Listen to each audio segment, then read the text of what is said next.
50 mecânicos, 8 horas. Um Volkswagen SP2, 1974. Raro, caro e conhecido por qualquer apaixonado por carro antigo no Brasil, completamente morto. A oficina fervia de cansaço e irritação. O ar estava pesado de gasolina velha, pano queimado e orgulho ferido. Mecânicos experientes iam e vinham, limpavam as mãos, discutiam em voz baixa e, no fim, davam o mesmo passo para trás. Balançavam a cabeça como quem admite uma derrota que não deveria existir. O dono do carro não era um cliente qualquer. Era Caio Ceifador Dantas, líder de um motoclube enorme e temido. Um homem acostumado a resolver tudo na pressão do olhar. Ele tinha a paciência fina como lâmina. Olhou o relógio mais uma vez, como se o ponteiro fosse a última chance de alguém ali salvar a própria reputação. Foi aí que ela apareceu. Uma jovem que ninguém chamava pelo nome. Dormia no fundo do galpão, atrás das prateleiras de peças. Usava o mesmo tênis gasto todos os dias. Jeans rasgado, jaqueta manchada, cabelo preso de qualquer jeito, graxa sob as unhas, como se fosse parte da pele. E quando ela avançou até o centro da roda de homens e mulheres frustrados, alguém soltou um riso sem maldade, aquele riso automático de quem não acredita no que está vendo. Ela tinha no máximo 23 anos e era negra. "Eu conserto", disse simples, olhando para o carro como quem olha para um problema comum, não para um mito. A gargalhada veio mais alta, como resposta coletiva. Não era crueldade, era reflexo. 50 pessoas tinham falhado. A menina que varria o chão e organizava ferramentas estava dizendo que resolvia em minutos. Mas quando ela abriu o cofre do motor e puxou um componente que ninguém tinha sequer pensado em verificar, o ar mudou. O que ela encontrou não era só uma falha mecânica, era impossível. Antes de continuar, inscreva-se no canal Dose de Conhecimento e me diga nos comentários de que cidade do Brasil você está assistindo. Fica até o final, porque o que acontece depois não é só sobre um carro, é sobre respeito, segunda chance e o preço de mexer com quem não devia. O SP2 não era apenas antigo, era sagrado. A carroceria baixa, o desenho agressivo e elegante, as linhas que pareciam desenhadas com calma e orgulho. Aquele modelo tinha nascido no Brasil e virado lenda justamente por ser diferente. Só que o de Caio era mais do que um SP2. Era uma peça única. O carro tinha começado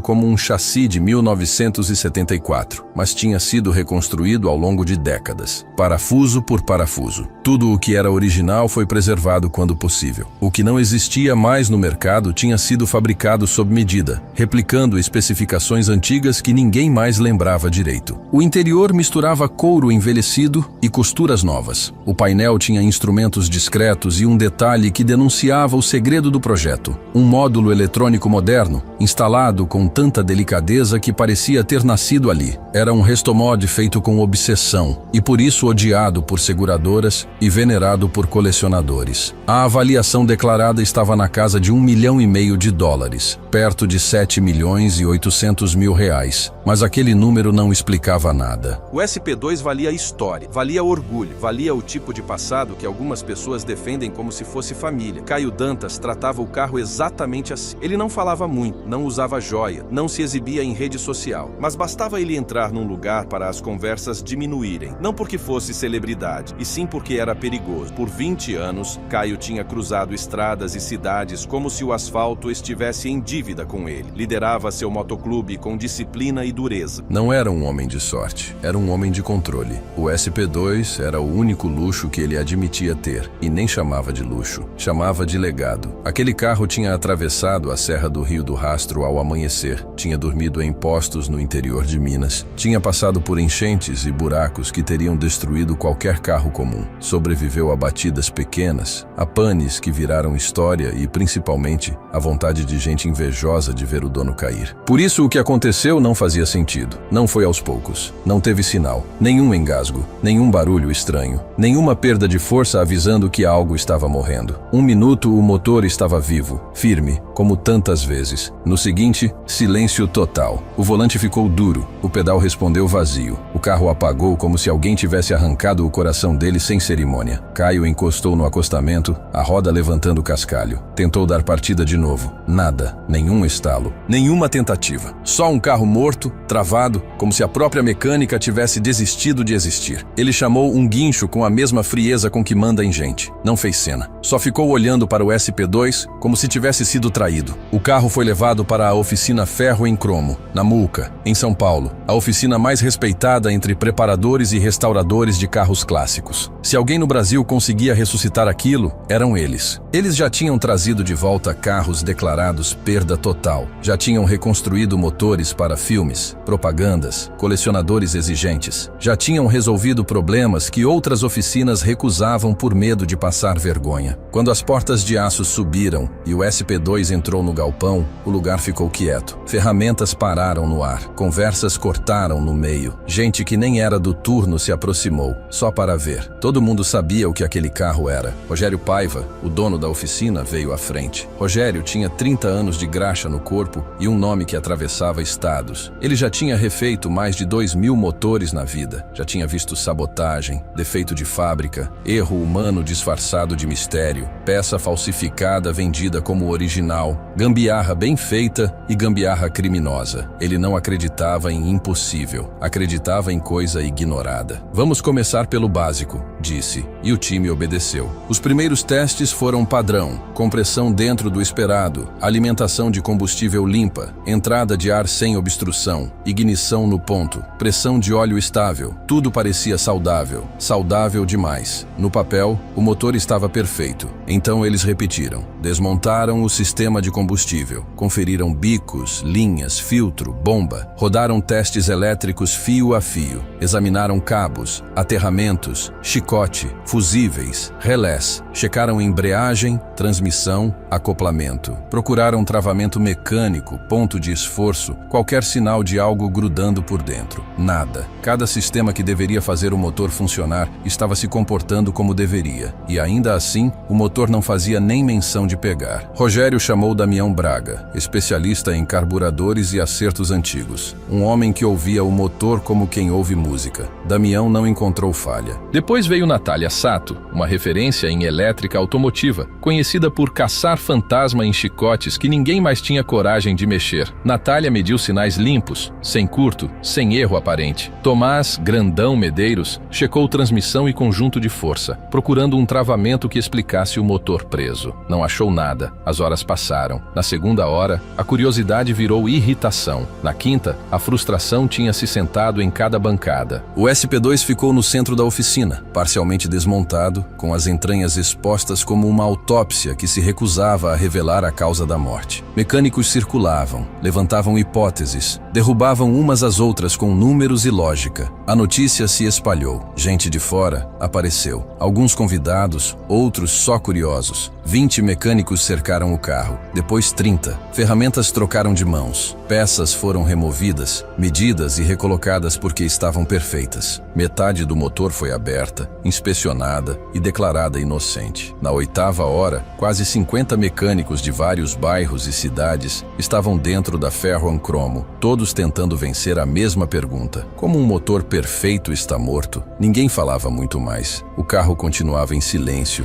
imune à experiência e à confiança de quem vivia disso. Rogério ficou parado, encarando. Ele já tinha feito o motor nascer do ferro velho, mas nunca tinha visto algo assim. Um carro com nenhuma razão para estar morto. Era como se o SP2 estivesse escondendo uma verdade, guardando um detalhe tão bem enterrado que ninguém ali sabia onde procurar. Do outro lado do galpão, Caio observava. Ele não tinha dito uma palavra o dia inteiro. O rosto duro, a mandíbula travada, os olhos grudados no carro, como se o metal tivesse escolhido o pior momento para desobedecer. Aquilo não era apenas falha mecânica, era pessoal. E se você já ouviu alguém dizendo que não dá, é aqui que você presta atenção, porque o que veio depois provaria que experiência não garante resposta e que, às vezes, o impossível não está quebrado, está esperando alguém olhar do jeito certo. Luana Ferreira conhecia outro tipo de silêncio. Um silêncio que não era respeito nem concentração, era julgamento. 2 anos antes, ela era aluna bolsista de engenharia mecânica na USP. Aquelas que professores lembram sem precisar conferir lista. Ela entendia sistemas como quem entende o próprio idioma. Padrões apareciam para ela como se alguém acendesse uma luz. Ela ficava depois das aulas por vontade, não por obrigação. Não era ambição vazia, era fome de entender por que máquinas se comportam como se tivessem personalidade quando são levadas além do limite. Uma palestra em especial tinha grudado na cabeça dela. Um encontro pouco concorrido sobre integração de sensores em sistemas híbridos e falhas estranhas que surgem quando um circuito de feedback começa a mentir para si mesmo. O professor falou de problemas que passam em todos os testes e, mesmo assim, travam a execução final. Falou de leituras bonitas, demais. Falou de um tipo de erro que só existe quando alguém forçou a realidade a parecer normal. Luana tinha anotado aquilo com entusiasmo. Depois a mãe dela adoeceu. O diagnóstico veio agressivo, com prazo curto e medo longo. Luana arrumou o quarto do alojamento em 2 malas e disse para si mesma que voltaria quando tudo se estabilizasse. Só que nada estabilizou. Cuidar da mãe engoliu os dias e as noites. O cheiro de hospital substituiu o laboratório. As equações viraram horários de remédio, ligações para plano, filas, exames. Quando a mãe morreu mesmo assim, o mundo não desabou em explosão. Ele esvaziou. A dor não fez Luana gritar, fez ela calar. Ela parou de responder e-mails, parou de corrigir gente que diminuía ela, parou de acreditar que tinha futuro esperando. A tristeza virou peso, e o peso virou queda. Sem faculdade, sem renda, sem família, a margem sumiu rápido. Ela perdeu o quarto, depois perdeu o aluguel de um lugar barato. Dormiu um tempo na casa de uma conhecida, depois no carro de um amigo, depois em lugar nenhum.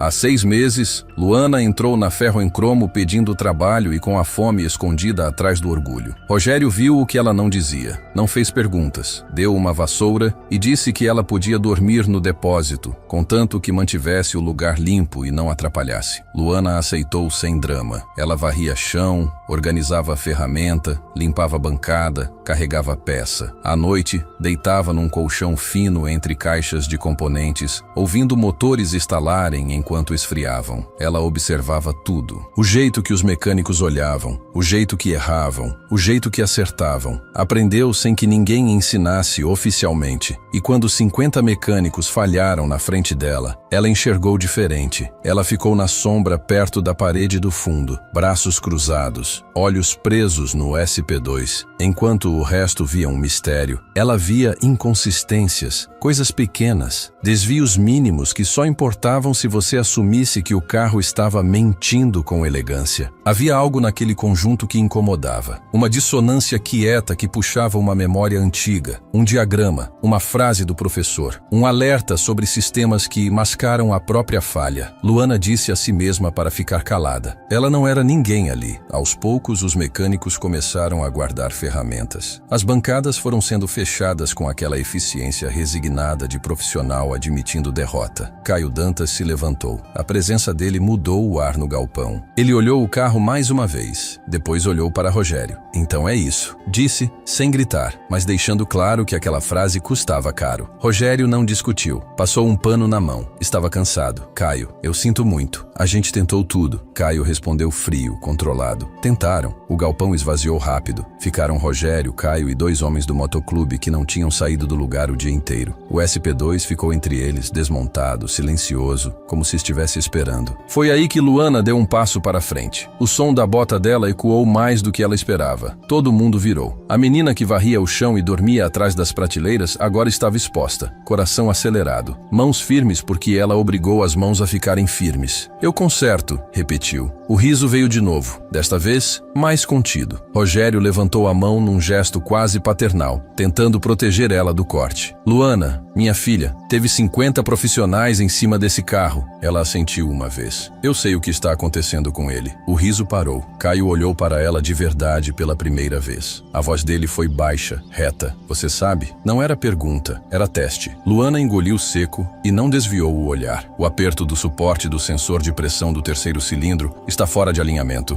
coisa de 2 milímetros. Ele está mascarando um aterramento rompido no monitor de pressão. Os dois juntos criam um retorno retorno falso. O sistema acha que está normal, mas a sequência de ignição não completa. Ninguém falou nada. Era específico demais para ser chute. Era preciso demais para ser invenção. A expressão de Rogério mudou primeiro. Saiu da gentileza para o choque. Caio ficou olhando por uns 10 segundos, sem demonstrar nada. Depois assentiu. Uma vez só. Me mostra. O que Luana não disse, e não tinha como dizer naquele instante, era como ela sabia, que aquele suporte não era original, que alguém tinha colocado aquilo ali de propósito, que acidentes não deixam a assinatura tão limpa. Se você acha que ela merecia a chance, diz isso em voz alta. Porque 50 especialistas tinham acabado de ser desafiados por uma jovem negra que dormia no chão da oficina, e tudo estava prestes a mudar. Luana caminhou até o SP2 como se tivesse sido chamada desde o início. Os mecânicos que estavam indo embora desaceleraram, pararam, voltaram, um a um. Curiosidade vencendo orgulho. Luana não pediu licença, não rodeou o carro, não hesitou. Foi direto ao ponto. Ela abriu a tampa onde estava o conjunto de sensores do sistema de injeção adaptado. Apontou o suporte. Rogério se inclinou ao lado dela, apertando os olhos para enxergar o que ele já tinha visto por horas. Esse suporte estava aí o tempo todo, ele disse cuidadoso. A gente conferiu. Luana não levantou o rosto. Conferiram se estava solto,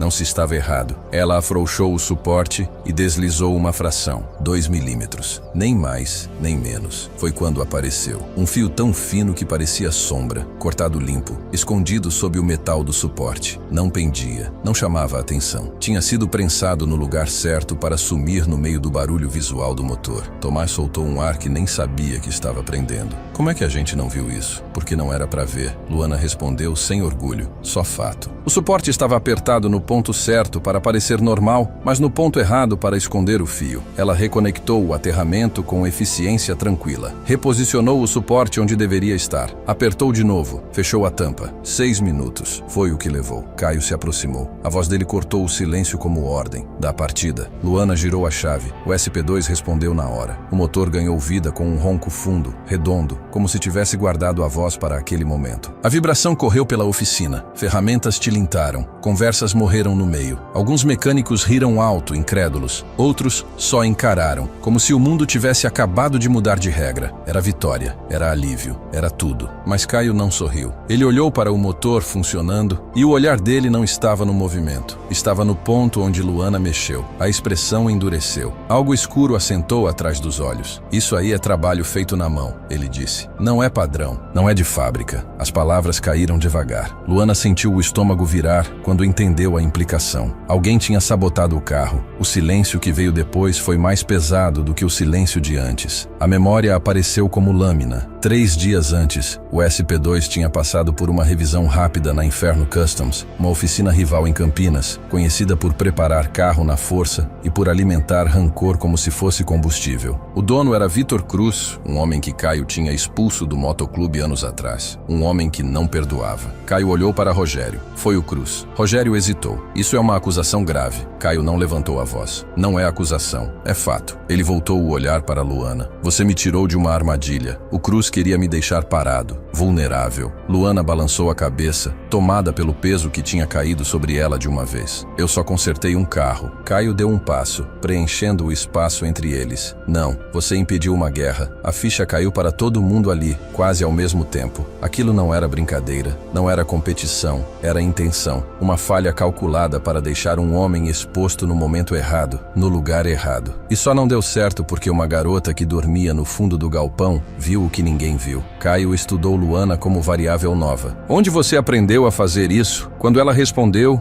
baixo e direto, algo mudou no rosto dele. E foi ali que ele fez uma oferta que mudaria a vida dela. Só que Vitor Cruz ainda não tinha terminado. Nem com Caio, nem com Luana. Porque expor sabotagem não é só consertar um problema, é escolher um lado. E ela tinha acabado de pintar um alvo nas próprias costas. Se você acha que alguém que sabota um carro não tem coragem de encarar de frente, deixa seu lado like agora, porque traição não é rivalidade, traição é covardia. Caio não convidou Luana para sentar na oficina. Ele levou ela para o escritório pequeno no mezanino, acima do galpão, onde dava para ver a ferro em cromo de cima. As paredes tinham fotos antigas, placas e uma janela empoeirada. Ele fechou a porta. Não ofereceu café, não ofereceu conforto. Me conta sua história. Luana hesitou, não por falta de história, e sim por não falar dela em voz alta há muito tempo. Depois as palavras saíram. Ela falou da USP, da bolsa, das noites estudando, da palestra sobre sensores e feedback que ficou guardada. Falou da doença da mãe, do abandono da faculdade, do só por um tempo que nunca virou verdade. Falou do hospital, do adeus lento, do silêncio depois. Não dramatizou a queda, não precisava. Disse como perdeu o foco. Depois casa, depois direção. Como dormiu em lugar improvisado. Como entrou na oficina cansada e sem opção. Como Rogério deu uma vassoura e um canto sem fazer pergunta. Caio escutou sem interromper. Não pegou o telefone. Não fez cara de pena. Só escutou. Quando ela terminou, ele ficou em silêncio. Você tem família? Perguntou. Luana negou. Não. Caio assentiu uma vez. Agora tem. Ele falou como se estivesse fechando o negócio, sem cerimônia. Trabalho de verdade aqui. Salário. Aprendizado oficial com o Rogério. Um quarto em cima da oficina por 6 meses. Tempo para respirar. Tempo para reconstruir. Luana ficou olhando, sem conseguir encaixar. Por quê? Caio não pensou. Porque talento não nasce só de livro. Nasce de sobrevivência. E eu respeito sobrevivência. Pela primeira vez em meses, Luana chorou. Não de tristeza, de alívio. Secou o rosto rápido, com vergonha. Caio não comentou. Ele abriu a porta e desceu com ela como se a decisão já estivesse tomada. Porque estava. O que Luana não viu foi o jeito que alguns mecânicos se olharam no galpão, sem sorrir. Nem todo mundo via um milagre. Alguns viam uma complicação. Na manhã seguinte, Luana chegou cedo. Mesma bota, mesma jaqueta, mas a postura era outra. Tomás cumprimentou com um aceno aprovando. Natália deu um sorriso curto e empurrou um jogo de ferramentas para perto, sem dizer nada. Outros observaram de longe, medindo. Geraldo Farias não escondia o que pensava. Mecânico antigo, duro, com décadas de oficina e pouca paciência para qualquer coisa que parecesse história bonita. Ele fez questão de falar alto. 50 pessoas não deram conta. Aí o Caio contrata a menina que deu sorte uma vez. Isso aqui é oficina, não é caridade. O galpão ficou quieto. Rogério não gritou. Ela começa hoje, disse, firme. Quem tiver problema, fala com o Caio. Geraldo bufou, mas recuou, por enquanto. O primeiro serviço de Luana foi simples e chato. Revisar um carburador de um Opala antigo que estava parado há meses. Trabalho para testar disciplina, não genialidade. Ela sentou na bancada, prendeu o conjunto, arregaçou a manga e começou. Não fez correria, não quis aparecer. Trabalhou limpo,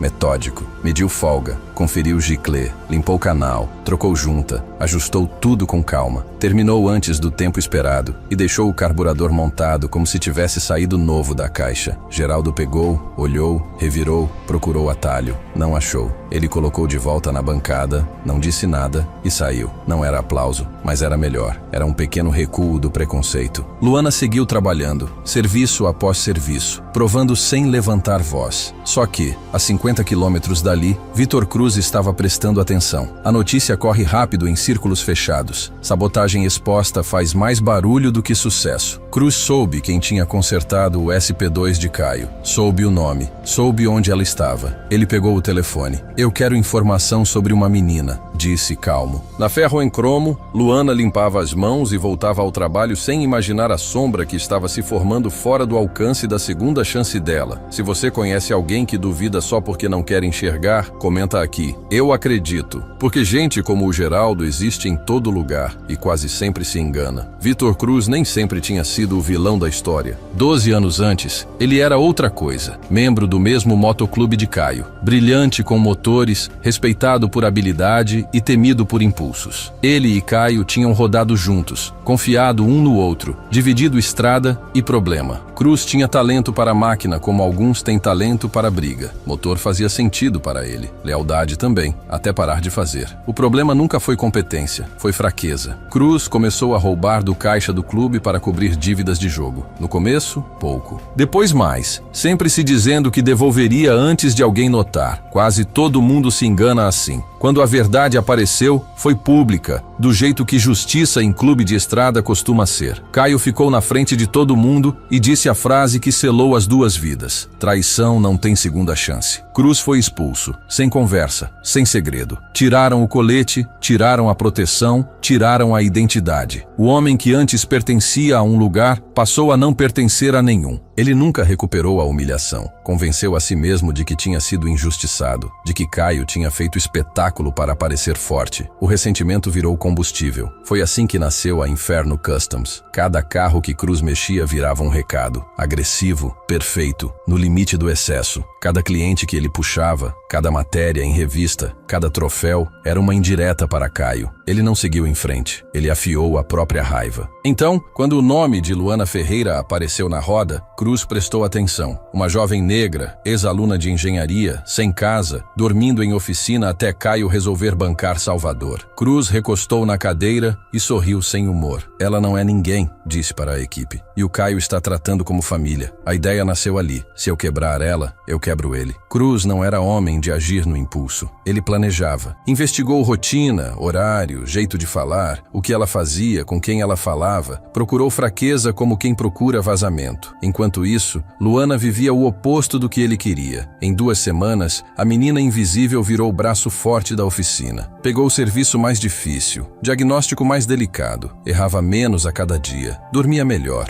Às vezes ria, com um riso curto que parecia recém-aprendido. Pela primeira vez em muito tempo, a vida não parecia só sobrevivência. Caio percebeu. Rogério também. Por isso Caio convidou Luana para ir com ele a um encontro grande de carros e motos custom, em Curitiba. 3 dias. Gente importante. Um tipo de honra. Luana tentou esconder o nervosismo. Rogério viu e foi direto. Você está pronta. Na véspera da viagem, o telefone da oficina tocou. Um cliente queria um conserto urgente em uma moto custom importada. Raríssima. Pagaria caro para ser no mesmo dia. Rogério estaria fora por algumas horas. Tomás olhou para Luana e deu de ombros. Bom teste. Luana aceitou. O cliente chegou 1 hora depois. Jovem, simpático, disse que se chamava Ícaro. A moto estava impecável, cuidada, com cara de dono que tem dinheiro e pressa. Luana fez diagnóstico. Achou o problema rápido. Regulador de voltagem com falha. Trabalho direto. Ela trocou a peça. Testou 2 vezes. Conferiu conexão. Selou tudo com cuidado. Trouxe a moto de volta à vida sem complicação. Ícaro pagou em dinheiro. Agradeceu. Foi embora. Luana limpou as mãos e voltou ao serviço, sem saber que, enquanto ela trabalhava, o cliente fazia outra coisa. Fotografava a bancada, o layout do galpão, a posição das câmeras, gravava a voz dela explicando o que tinha feito. Ícaro não era cliente. Trabalhava para Vitor Cruz. E a peça que Luana tinha trocado não era o fim do serviço. Era o começo de uma armadilha. Em 2 dias, aquela moto iria pegar fogo por causa de um componente falsificado colocado depois. E Cruz faria questão de que todo mundo soubesse quem tinha tocado nela por último. Naquela noite, Ícaro entregou fotos e áudios. Cruz olhou com calma, sem pressa. Perfeito, disse. Luana foi dormir se sentindo competente, merecida. Sem ideia de que tinha acabado de pisar numa linha preparada por um homem que entendia máquina e vingança melhor do que quase todo mundo.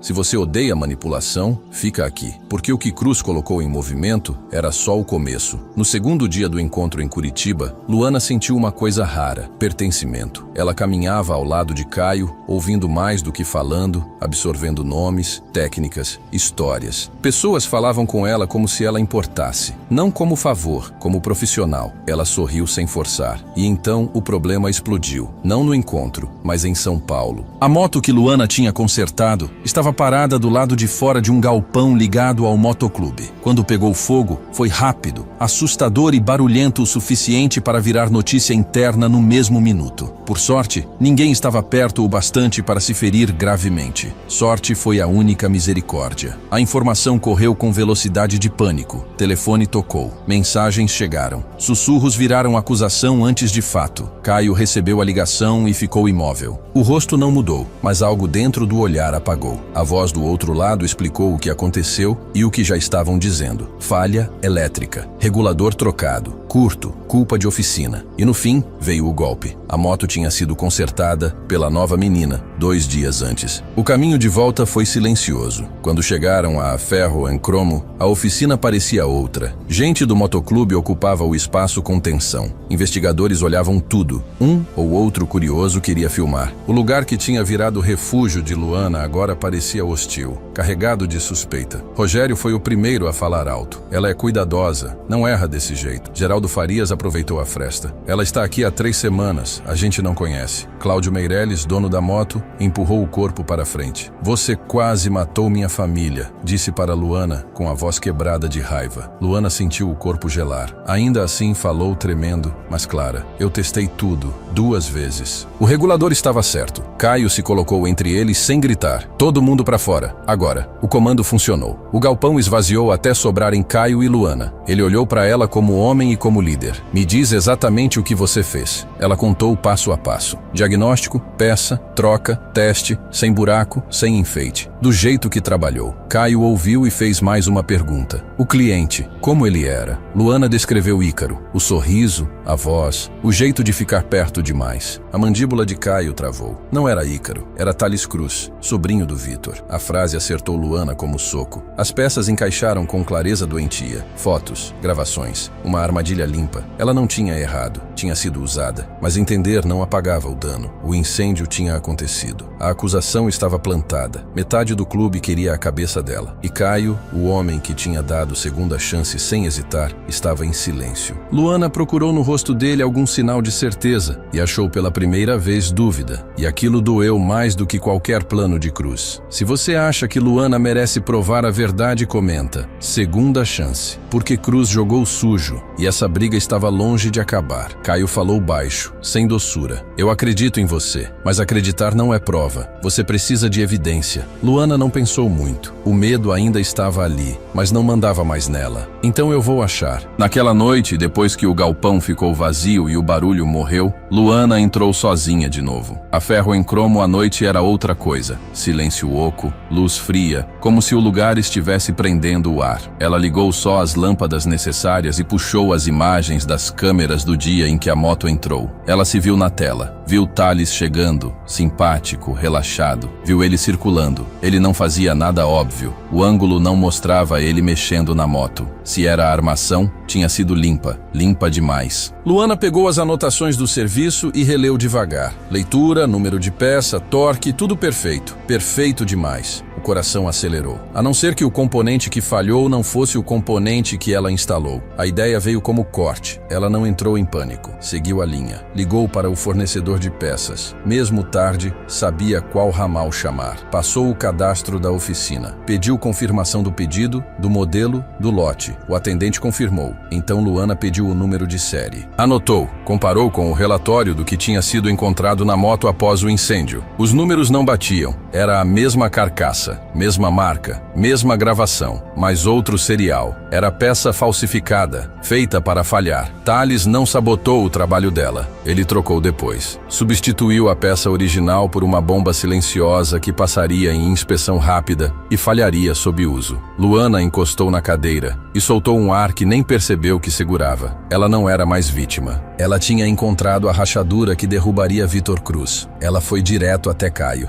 Ele leu a documentação uma vez, depois de novo. Um sorriso curto e duro atravessou o rosto dele. Isso basta. Ele fez ligações curtas, precisas. O motoclube se reuniu rápido. Quando todo mundo estava ali, Luana contou a história, sem teatro. A troca, os números de série, a peça falsa. Cláudio Meirelles foi o primeiro a falar, agora com a raiva mudando de forma. O Cruz tentou me queimar para culpar ela. Caio respondeu no lugar de Luana. Ele tentou te usar para me destruir. Ela era só ferramenta. A decisão veio fácil. A dúvida caiu. E no lugar dela entrou fúria. Mas antes que a fúria virasse pressa, Caio levantou a mão. A gente não vai atrás do Cruz agora. Ele espera isso. A gente precisa ser mais inteligente. O galpão calou. Foi quando Luana deu outro passo para frente. Deixa eu ajudar. Caio encarou. Você já fez demais. Luana não recuou. Não, ele me usou. Eu quero terminar. Depois de um tempo, Caio assentiu. Vitor Cruz achou que tinha ganhado, mas cometeu cometeu um erro fatal. Subestimou a menina que consertou o impossível. E agora Luana Ferreira não estava mais correndo, estava vindo. Se você quer ver justiça de verdade, fica comigo, porque o que veio depois não foi só vingança, foi exposição. Eles não correram com o plano. Caio sentou na bancada com Luana, Rogério e Natália. A conversa foi direta. Não era sobre dar o troco, era sobre fechar a porta, deixar Cruz sem saída. Rogério puxou a linha mais óbvia. A peça falsificada não parecia caso isolado. A Inferno Customs provavelmente mexia com um componente falso em escala, empurrando para oficinas menores que não conferiam serial. Natália confirmou. Isso deixa rastro, nota que não fecha, série duplicada, estoque que não existe. Mas para provar, precisava de acesso real ao sistema de Cruz. Fotos, documentos, planilha, tudo que amarrasse a fraude. Os olhos foram para Luana. Ela não piscou. Eu entro lá. O risco não era pequeno. Se Cruz reconhecesse, não haveria regra, nem proteção, nem garantia de volta. Ele nunca me viu, Luana disse. Calma. O Thales me viu. O Vitor não. Caio não gostou. A cara dele deixou claro. Mas ele sabia que ela estava certa. Tinham 72 horas antes de Cruz perceber que a parede estava fechando. Luana mudou tudo nela. Cabelo mais escuro, óculos simples, roupa maior, expressão neutra. A competência ficou, mas escondida atrás de uma indiferença treinada. Ela entrou na Inferno Customs no dia seguinte com outro nome, Marina Alves. A oficina era mais limpa e mais fria do que a Ferro em Cromo, tudo organizado de um jeito que não tinha calor. Parecia um lugar que valoriza a produção acima de gente. Vitor Cruz estava lá, controlado, atento, medindo quem entrava no espaço dele. Ele entrevistou ela pessoalmente. "Por que você saiu da última oficina?" perguntou sem tirar os olhos do rosto dela. "Meu chefe não respeitava meu trabalho", respondeu Luana. E a mentira saiu fácil porque tinha pedaço de verdade. Cruz sorriu com um canto de boca. "Eu conheço esse tipo. Ele não pediu referência, não testou. Viu competência e ressentimento e achou que isso prenderia ela ali. Começa amanhã." Luana agradeceu e saiu sem olhar para trás. O que ela não viu foi Thales Cruz observando do fundo. Ele ficou olhando tempo demais. Um aperto apareceu no rosto dele, como se algo tentasse virar certeza. Ele pegou o celular e mandou uma mensagem curta. "Ela está aqui." Luana não sabia ainda, mas o relógio tinha acelerado. Nos primeiros 2 dias, ela fez o que sabia fazer melhor, ficar invisível. Falou só o necessário. Aprendeu rotina, nomes, hábitos. Ouviu mais do que opinou. Trabalhou mais do que foi notado. A oficina de Cruz funcionava como câmara de pressão. Todo mundo se sentia observado. Ao meio-dia do primeiro dia, Luana viu uma área nos fundos com etiqueta genérica. Excesso. Não combinava com o resto. Número limpo demais. Caixa nova demais. Ela esperou 1 minuto de descuido e abriu um engradado. Peças falsificadas, reguladores, sensores, conectores, carcaças que pareciam certas até você saber onde olhar. Ela fotografou números de série, notas, fornecedores de fachada, fraude em cima de fraude. No fim do dia, ela tinha no celular material para fechar a Inferno Customs. O segundo dia foi pior. Thales encostou nela perto do painel de ferramentas. Perto demais. "Eu te conheço." Luana não se mexeu. "Não acho. Você consertou aquela moto, a do Cláudio." Ela ergueu o queixo, fingindo confusão. "Eu conserto muita coisa. Não lembro de todo mundo." Thales sorriu sem humor. "Aham, claro." Ele se afastou, mas não relaxou. Nem ela. Naquela noite, Luana mandou a mensagem que não queria mandar. "Comprometido. Preciso sair." A resposta veio rápida. 24 horas. Finaliza. O ar ficou mais pesado depois disso.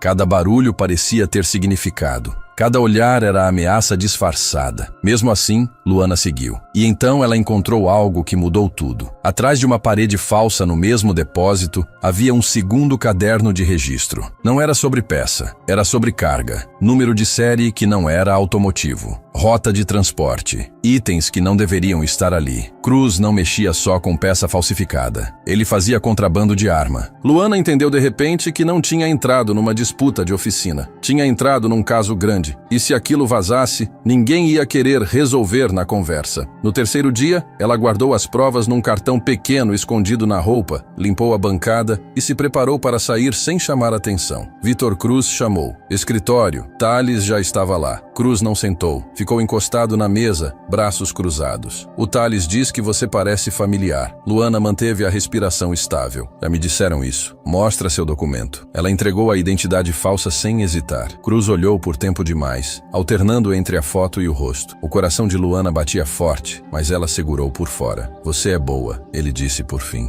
Boa demais para quem não tem referência. Eu só quero trabalhar. Cruz sorriu fino. Claro que quer. O silêncio alongou. Então ele devolveu o documento. Vai embora. Luana saiu andando. Não correu. Não olhou para trás. Caminhou até a rua, até o ar parecer real de novo. Caio esperava numa caminhonete a 2 quadras, com 3 homens do clube. Luana entrou, fechou a porta e soltou o ar pela primeira vez em dias. Eu peguei. A caminhonete arrancou e a Inferno Customs ficou para trás. O alívio bateu como onda, mas Cruz ainda não tinha terminado, porque prova na mão não é só risco, é sentença. O acerto veio rápido. Caio não perdeu tempo. As fotos, notas falsas, números duplicados e o registro de contrabando foram entregues a um contato de confiança que colocaria aquilo nas mãos certas. No amanhecer seguinte, a Inferno Customs foi alvo de operação. Viaturas, mandados, agentes, portas abertas, caixas reviradas, estoque conferido. O que encontraram batia com as provas linha por linha. Peça falsificada escondida atrás de estoque real. Documento fraudado. E a parte que ninguém esperava ver em oficina. Armas sem registro, encaixotadas, com rota marcada. Vitor Cruz foi preso no chão do galpão, sem tempo de ensaiar discurso. Fraude, contrabando, associação criminosa. E quando ligaram a peça falsificada usada para incendiar a moto do clube e a troca planejada, veio a acusação mais pesada. Tentativa de homicídio. Thales Cruz não aguentou muito. Quando viu o tamanho do problema, falou para reduzir pena. Contou tudo. As fotos, os áudios, a troca de peça depois do serviço, o plano de culpar Luana, o objetivo de causar caos dentro do motoclube e destruir Caio por dentro. Quando levaram Cruz algemado diante de repórter, ele não gritou, não resistiu. O rosto era pedra com raiva por trás. Eu fui armado, disse. Por quem?